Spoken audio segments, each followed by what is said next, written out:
আজি মই ভাতকেৰেলাৰ পুৰ বনাব ওলাইছোঁ। তাৰ বাবে মই ভাতকেৰেলা কেইটামান লৈ লৈছোঁ, অতি সুন্দৰ ভাতকেৰেলা এইকেইটা। এতিয়া এইকেইটা মই সুন্দৰকৈ চাওঁ, এনেধৰণে মই পহিলাতে চুচ গুচাই ল'ম। এয়া চাওক, ভাতকেৰেলাকেইটা কোমলীয়া হ'লে ভাল হয়। এতিয়া কেনেকুৱা হয় নাজানো বাৰু। আৰু আপোনালোক যদি মোৰ চেনেলটোলৈ প্ৰথমবাৰ আহিছে তেতিয়াহ'লে please subscribe my A to Z tasty kitchen আৰু লাইকছ কমেণ্টছ কৰিব। এয়া চব ফালি লওঁ, এইটো কোমলে আছে।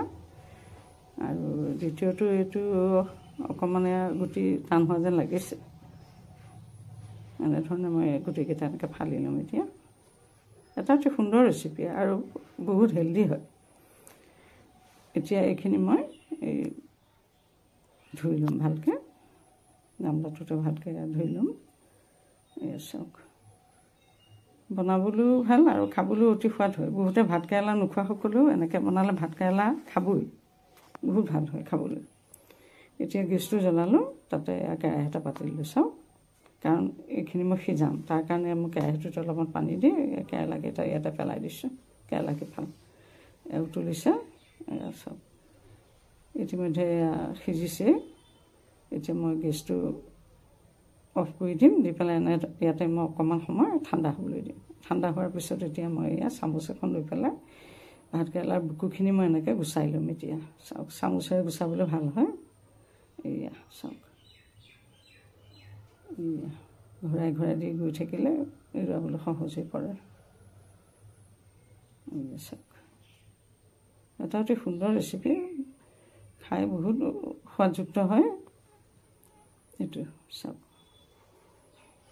এনেধৰণে মই গোটেইকেইটা ভাতকেৰেলাই গুচাই ল'ম। এয়া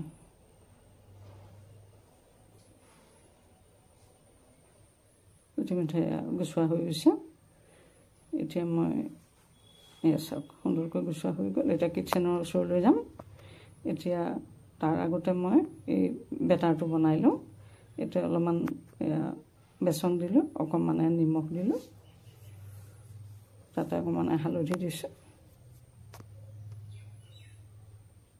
তাতে অকণমান জলকীয়া গুড়ি দিছোঁ।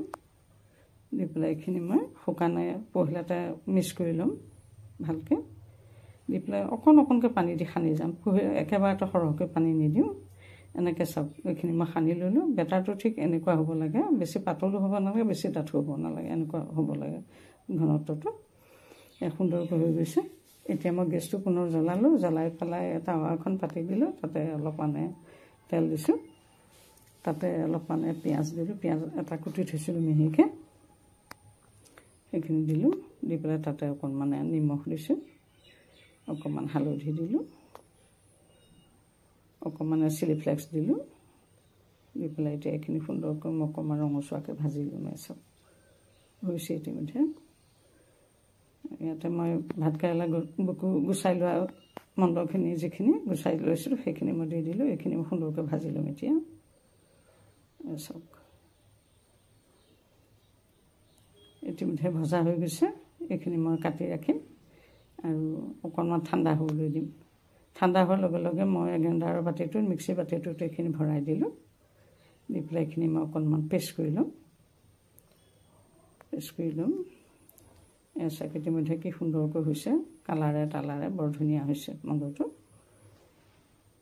এতিয়া মই ভাতকেৰেলাকেইফাল ল'ম, লৈ পেলাই এয়া মণ্ডটো, ইয়াত আলু দিব পাৰে, কিন্তু কণী দিব পাৰে, নাইবা আলু দিব পাৰে, কণী দিব পাৰে, পনীৰ দিব পাৰে। মই একো দিয়া নাই, গতিকে কিমান হয় মই ঠিক ধৰিব পৰা নাই। এয়া চাওক, এনেকৈ মই ভৰ্তি কৰি ল'ম, যিমানকেইটা হৈ যায়। এয়া ভৰাই ল'লোঁ। এতিয়া গেছটো পুনৰ জ্বলালোঁ, জ্বলাই অতি সুন্দৰ, বনাবলৈ সহজ। তেল অলপমান দিলোঁ, মাষ্টাৰ্ড অইল দিলোঁ। দি পেলাই এতিয়া এই বেচনৰ মণ্ডটোতে এয়া মই সেইকেইফাল মই লেটিয়াই এয়া দিছোঁ। চাওক, ভাতকেৰেলাকেইফাল লেটিয়াই দি এয়া মই এতিয়া সুন্দৰকৈ লাহে লাহে ভাজি ল'ম। গেছৰ জুইটো কিন্তু ল'ৰ পৰা মিডিয়ামত ৰাখিব লাগিব, তাতকৈ ওপৰলৈ গ'লে পটককৈ ৰঙা পৰি গুচি যাব। চাওক, মই ল'ৰ পৰা মিডিয়ামতে ৰাখিছোঁ। এনেকৈ এটাইকেইফাল মই দি দিম। চাওক, বৰ সুন্দৰ এটা ৰেচিপি হয়।